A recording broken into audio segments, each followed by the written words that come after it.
오늘 여러분에게 전할 말씀은 히브리서 2장입니다. 순서지에 있는 말씀보다 조금 더 늘렸습니다. 10절부터 18절까지입니다. 10절부터 18절까지 천천히 교독하도록 하겠습니다. 제가 먼저 읽습니다. 하나님께서는 만물을 창조하시고 만물을 보존하시는 분이십니다. 그러므로 하나님께서 많은 자녀를 영광에 이끌어 들이실 때에 그들의 구원의 창시자를 고난으로서 완전하게 하신다는 것은 당연한 일입니다.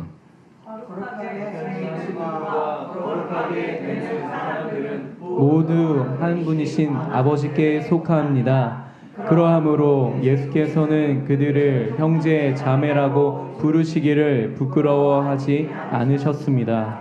그리하여 그분은 내가 주님의 이름을 내 형제 자매들에게 선포하며 회중 가운데서 주님을 찬미하겠습니다 하고 말씀하시고 또 나는 그를 신뢰하겠습니다 하고 말씀하시고 보십시오, 내가 여기에 있습니다. 또 하나님께서 내게 주신 자녀들이 여기에 있습니다 하고 말씀하셨습니다. 이 자녀들은 피와 살을 가진 사람들이기에 그도 역시 피와 살을 가지셨습니다. 그것은 그가 죽음을 겪으시고서 죽음의 세력을 쥐고 있는 자, 곧 악마를 멸하시고 또 일생 동안 죽음의 공포 때문에 종로를 타는 사람들을 해방시키시기 위함이었습니다. 사실 주님께서는 천사들을 도와주시는 것이 아니라 아브라함의 자손들을 도와주십니다. 그러므로 그는 모든 점에서 형제 자매들과 같아지셔야만 했습니다. 그것은 그가 하나님 앞에서 자유롭고 성실한 대제사장이 되심으로써 백성의 죄를 대신 갚으시기 위한 것입니다. 그는 몸소 시험을 받아서 고난을 당하셨으므로 시험을 받는 사람들을 도우실 수 있습니다. 아멘. 주님이 이 땅에 우리와 같은 모습으로 오셨습니다. 아기로 태어났어요. 응행하고 아기로 태어나고 또 모친 마리아의 뱃속에 꼬박 10달 있었습니다. 태어나셔서 기저귀도 차셨고 그리고 엄마 젖을 먹고 자랐고 그렇게 돌봄을 받으면서 소년이 되고 청년이 되고 그리고 어른이 되셨습니다. 예수님이 식사를 안 하시면 배가 고프고 잠이 부족하면 졸립고 일을 많이 하면 피곤하고 그리고 손에 못을 박으면 피가 나고 통증이 극심한 통증이 따르고 창의 허리에 창으로 이렇게 찔렀을 때 보통의 사람들이 피가 다 흐른 다음에 물이 나오는 것처럼 똑같이 그렇게 피가 다 쏟고 물을 쏟아냈습니다. 모든 게 저희와 똑같았어요. 태어나면서부터 사람이 죽는 그 일생이 있습니다. 태어나는 거는 다 각각 이제 태어나지만 죽는 거는 몇 살을 살다 죽는지는 사람이 다 다르잖아요. 그래도 어쨌든 태어나면서도 죽는 때까지를 인생이라고 하고 일생이라고 하는데 그걸 다 겪으셨어요.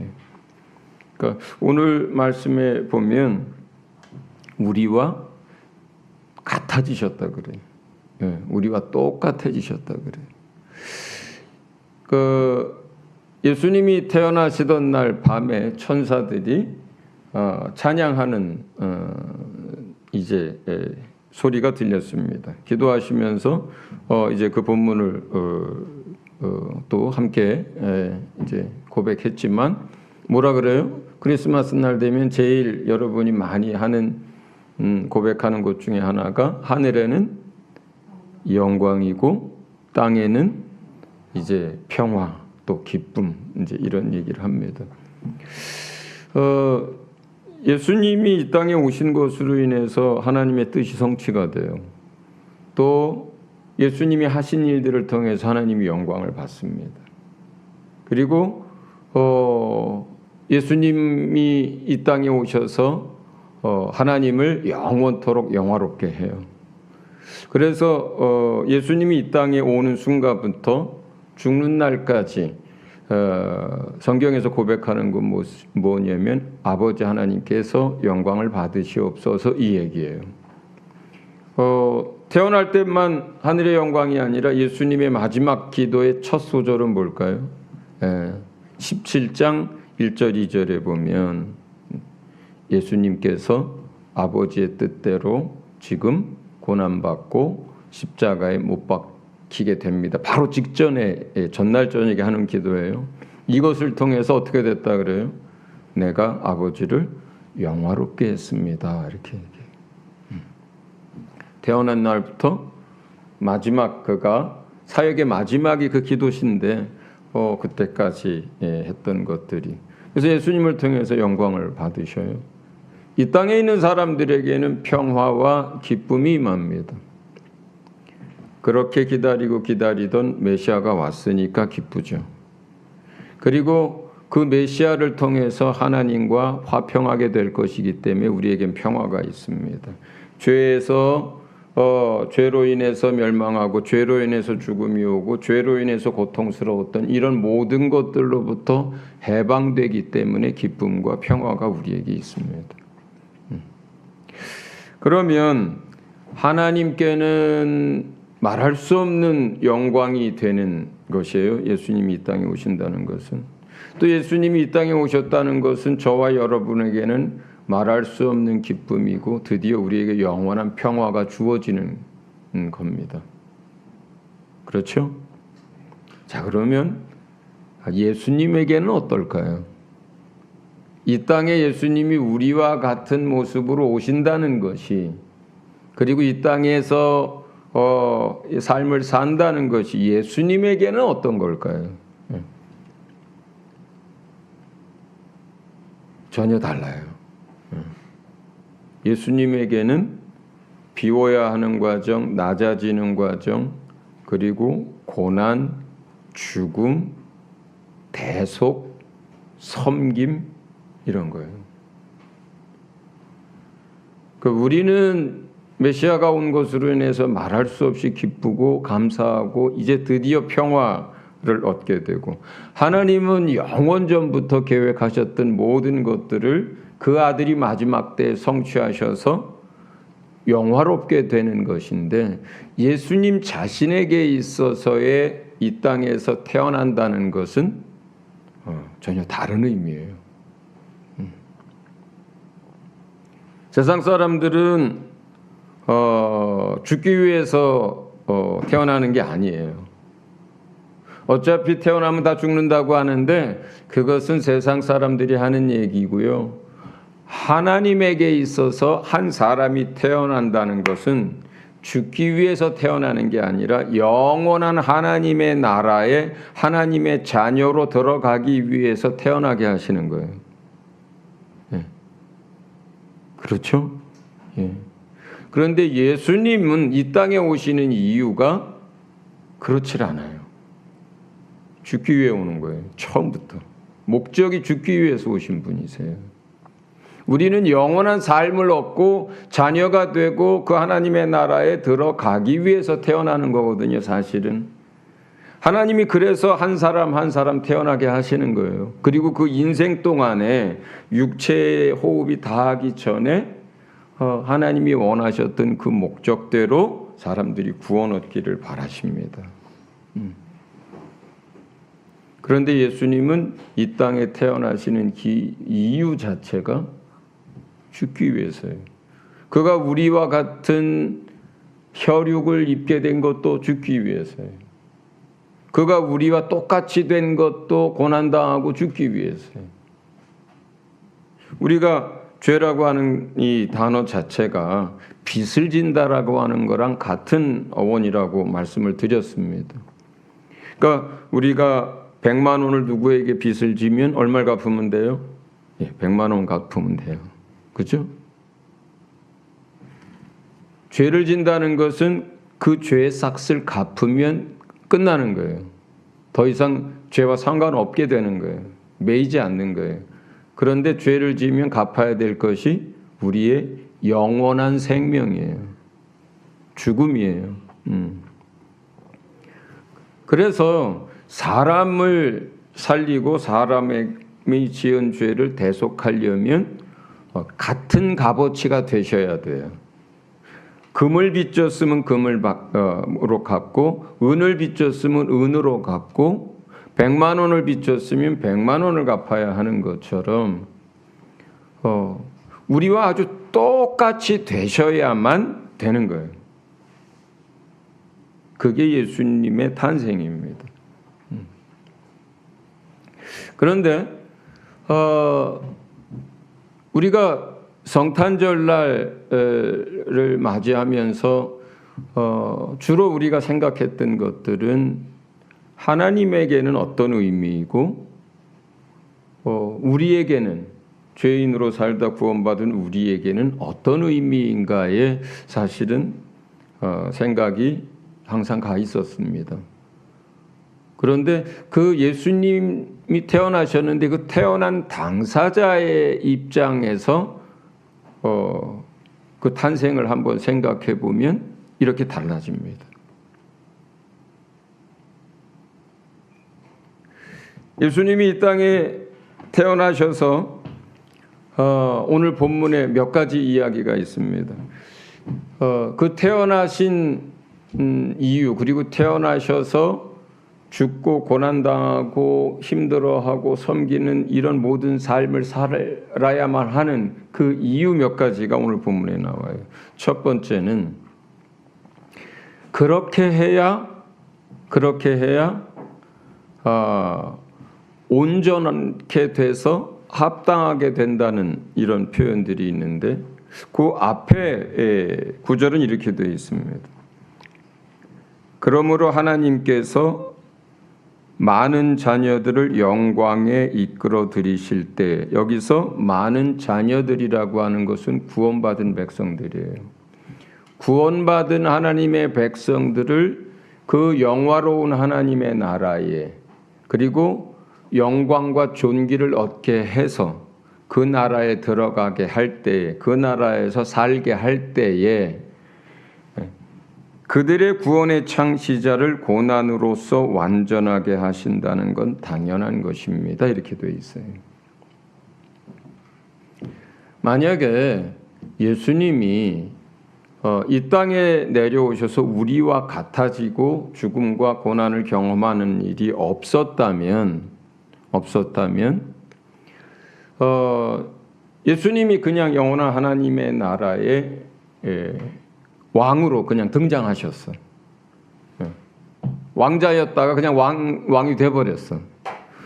그렇게 됐을 때 하고 이 땅 가운데 오셔서 고난당하고 죽임당하고 섬기고 당신의 모든 걸 내어주신 다음에 왕이 되셨어. 전혀 다른 상황이 돼버려요. 예수님이 이 땅에까지 낮아지셔서 우리와 같이 되셔서 고난당했기 때문에 죽었기 때문에 섬기는 삶을 살았기 때문에 모든 것을 내어줬기 때문에 모든 피조물이 그분 앞에 무릎을 꿇게 된 거예요. 주님 당신이 영원한 나라의 왕이 되시는 것은 합당합니다. 인정합니다. 주님 당신이 우리를 통치하는 것에 대해서 우리는 당신 앞에 자원함으로 무릎 꿇습니다. 당신은 그럴 만한 분이고 그래야 하는 분이고 그럴 충분한 자격을 다 얻으신 분입니다. 그냥 힘이 세기 때문에 굴복하는 것도 아니고요. 그분이 하나님이시기 때문에 굴복하는 것도 아니고요.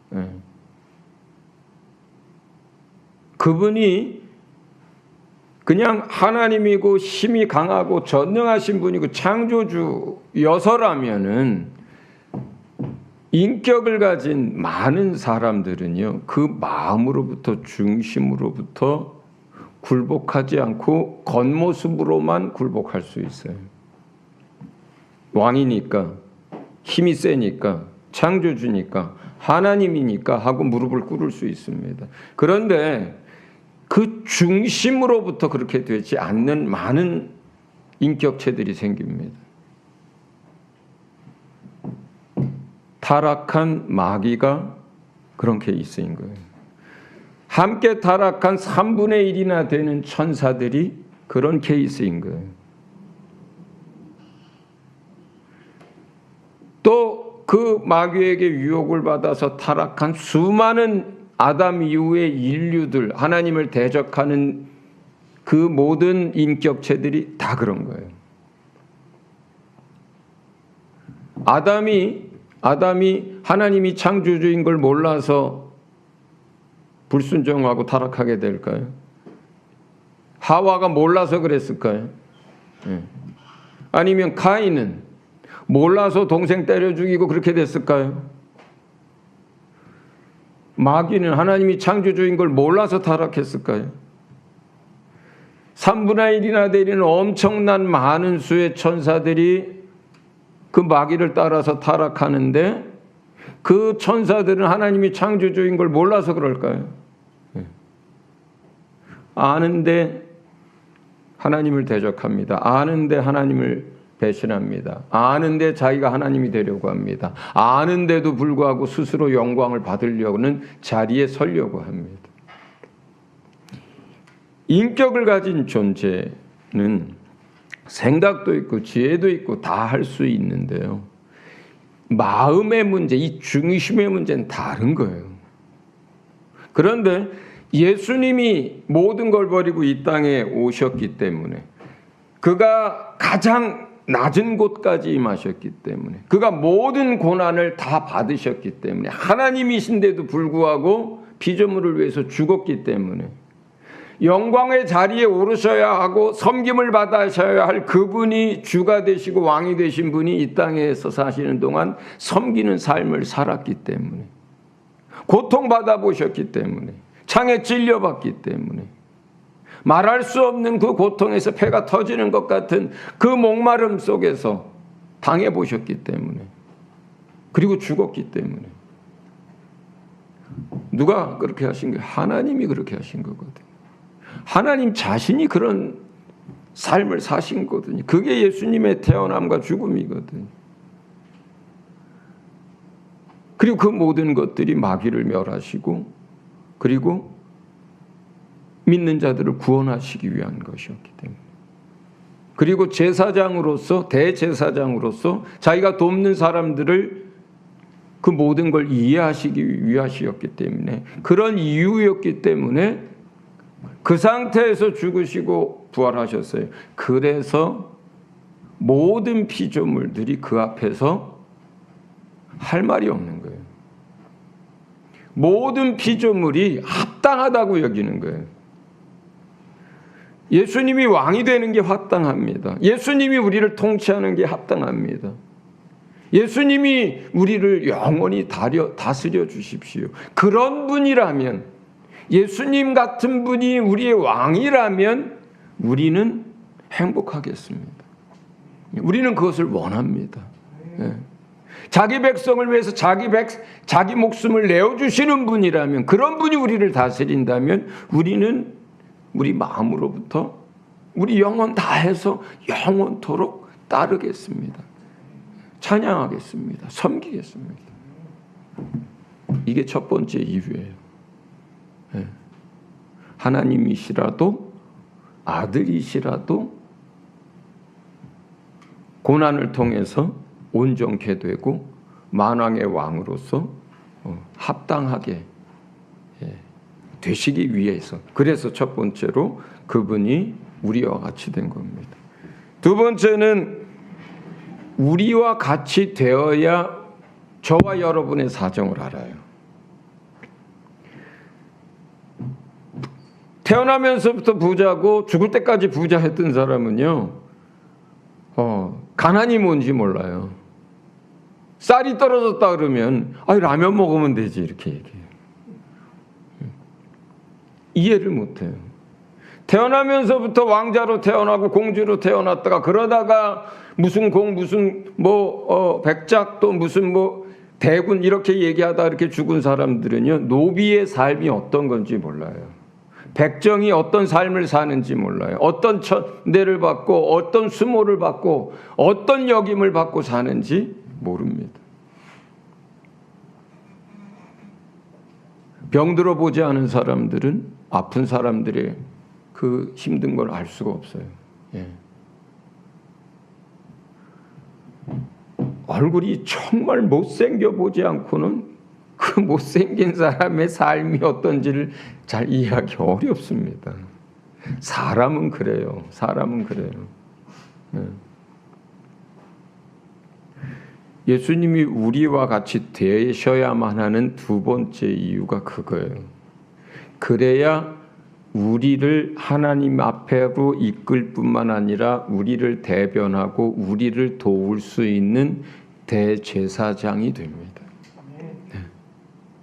그게 예수님이 이 땅에 태어나신 이유예요. 아기의 모습으로 태어난 이유예요. 그래서 예수님은요, 엄마 뱃속에 어떤 상황인지 아세요.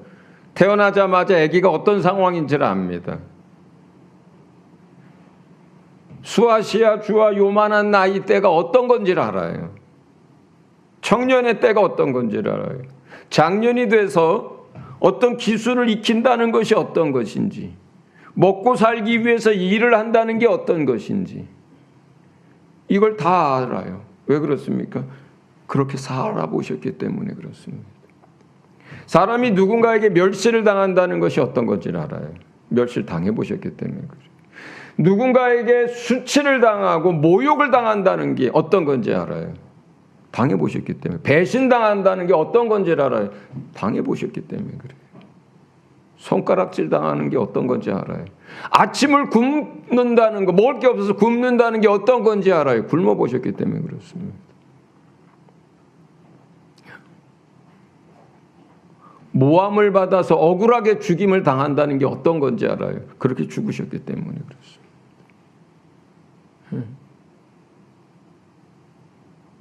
모든 걸 경험하셨어요. 여러분, 다른 사람한테 성장해서 주먹으로 얼굴 얻어 맞고 침뱉음을 당하고 이래 본 적 있어요, 여러분? 있습니까? 예, 여러분이 있는지 모르겠는데 저는 없어요. 예. 누가 내 얼굴에 침을 뱉어본 적도 없고, 예. 제가 누구한테 배신을 당해본 적도 없고, 그렇게 죽도록 두들겨 맞아본 적도 없고, 그렇게 십자가에 못 박혀 죽어본 적도 없습니다. 그래서 저 같은 사람은 정말 연약한 사람이 힘들어하고 울고 가슴 아파하고 작은 일에도 넘어지고 작은 일에도 큰 충격을 받고 할 때요, 사실은 머릿속으로는 이해해도 내가 마음 저 깊은 속에서 그 사람을 다 이해를 못해요. 저희 교회 안에도 몇 번 우울증에 시달린 사람들이 있었습니다. 솔직하게 고백하면은 충분히 이해를 못해요. 머리로는 알죠. 뭐 때문에 그렇고 뭐 때문에 그러니까 그렇고 그러니까 머리로는 알죠. 근데 내가 그 사람처럼 그 사람이 되어서 그 사람의 약함과 넘어진 것과 날마다 그 하는 그 고민과 머리 쥐어뜯고 있고, 정말 보통 사람들에게 있어서는 별것도 아닌 것 가지고 원망하고 넘어지고 막 하는 거를 이해하는 게 아니라 깝깝해합니다. 목회자의 심정이 있고, 그리고 내가 머리로는 알지만 그래서 안타까움도 있고 불쌍한 마음도 있고 돕고 싶은 마음도 있지만 능력도 없고, 그 다음에 그 사람이 되어서 느끼지 못합니다. 여러분은 좀 나은가요? 여기서 긍휼이 많은 분들은 좀 나으세요? 그렇게 다 발겨벗겨져서 사람들 앞에서 그렇게 수치를 당해 보셨어야 알지요. 우리는요, 우리의 한계를 압니다. 아무리 겉으로 어떤 모습을 짓고 표정을 짓고 뭐 한다 해도 그냥 우리는 우리예요. 목사는 그냥 목사예요.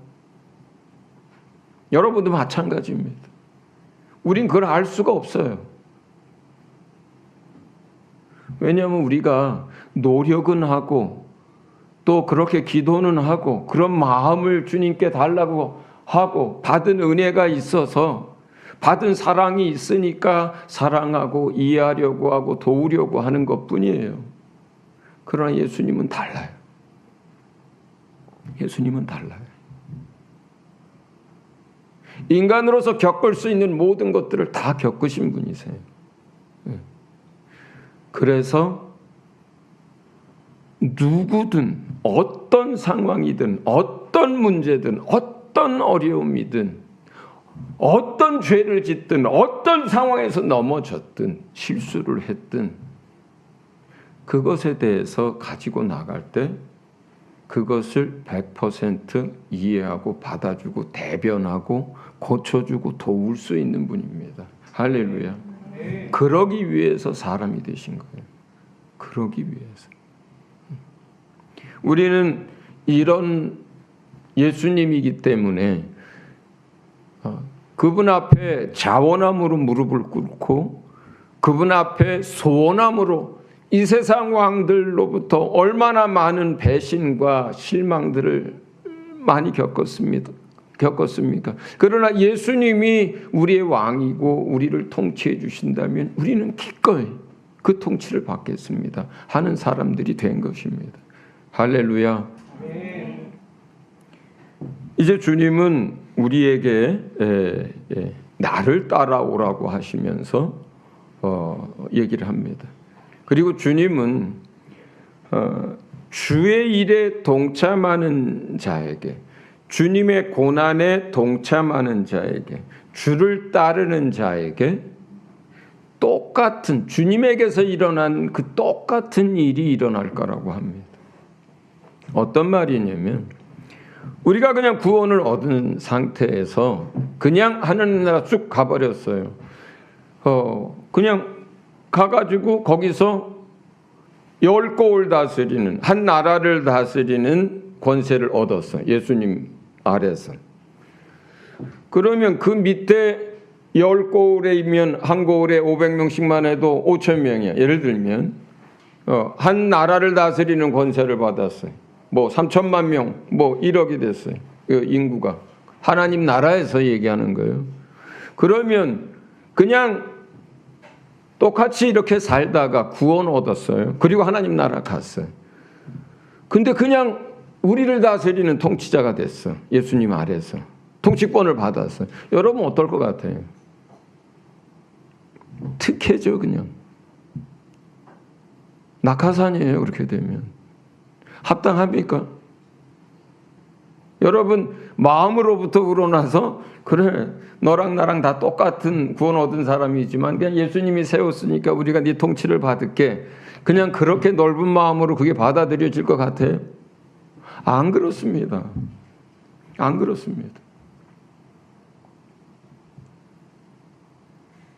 통치권을 누구에게 줍니까? 예수님이 사도들한테 이렇게 얘기합니다. 너희가 처음부터 이때까지 나와 함께 고난을 받았으므로 너희에게 다스리는 권세를 주노라. 이렇게 얘기하시거든요. 왜 사도들에게 그런 권세를 줍니까? 왜 사도들에게 하나님 나라에서 영원토록 다스리는 권세를 왜 줍니까? 뭐가 특별해서? 그냥 어부인데, 그냥 우리보다 더 못 배운 사람들인데, 우리보다 가진 거 별로 없는 사람들인데, 특별할 거 하나도 없는 사람들인데 왜 그 사도들이 우리를 영원토록 다스려야 합니까? 왜 다스려야 해요? 사도들이 예수님과 함께 예수님이 고난받을 때, 힘들어할 때, 배고플 때 그 모든 걸 함께 했기 때문이고, 예수님 부활하고 승천한 이후로 그 사도들이 전부 다 유다 빼놓고 죽는 날까지 헌신하고 복음을 위해서 살고 주님의 그 삶을 따라서 살았고, 그리고 주님이 죽으신 것처럼 십자가에서, 또는 어떤 사람은 톱에 켜져서 어떤 사람은 거꾸로 달려서 이렇게 죽었기 때문인 거예요. 그래서 사도들에게 그 영원한 통치권을 주신 거예요. 그래서 우리가 그 앞에 복종할 수 있는 거예요. 마음으로부터 복종할 수 있는 거예요. 기꺼이 복종할 수 있는 거예요. 기꺼이 그 통치를 받는 거예요. 예수님하고 똑같은 거예요. 예수님하고 똑같은 거예요. 예수님이 만물의 창조주요 하나님이시고 말씀으로 존재하셨던 그분이라 하더라도 그분이 이 땅에 우리와 같이 되심으로 온갖 고난을 통하여서 온전케 되고 합당히 여김을 받았던 것처럼, 예수님만 우리와 같이 되는 게 아니라 우리도 우리가 섬기는 자들과 또 다른 사람들 앞에서 우리도 그렇게 주님처럼 고난받을 때, 주님처럼 섬길 때, 주님의 길을 따를 때 우리도 주님이 얻으신 것처럼 우리가 얻는 모든 권세와 영광에 온전케 되고 합당히 여김을 받게 되는 것입니다. 네. 그게 그리스도인의 삶이에요. 그게 그리스도인의 인생입니다. 그러라고 우리를 살게 하신 거예요. 그러라고. 그 기회를 주려고. 할렐루야. 오늘 예수님이 왜 이 땅에 태어나셨는지, 우리와 같이 되셨는지 말씀을 드렸습니다. 그리고 그러한 삶이 어떤 의미인지를 말씀을 드렸어요. 평화와 기쁨을 얻은 우리 입장이 아니라, 영광과 영화롭게 되신 아버지 입장이 아니라 예수님의 입장에서 그분이 우리와 같이 되신다는 것, 태어난다는 게 어떤 건지를 말씀을 드린 거예요. 그리고 그것을 우리에게 적용을 한다면 우리가 이 땅에서 어떻게 주님을 따르고 주의 말씀에 순종하면서 어떤 삶을 사느냐가 영원한 통치권, 영원한 존귀와 영광을 결정짓습니다.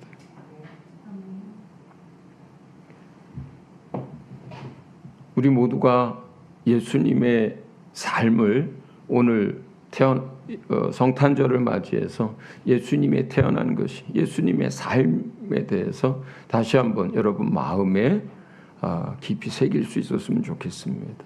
그리고 예수님처럼 그런 영광과 존귀를 얻을 수 있기를 주의 이름으로 축원합니다.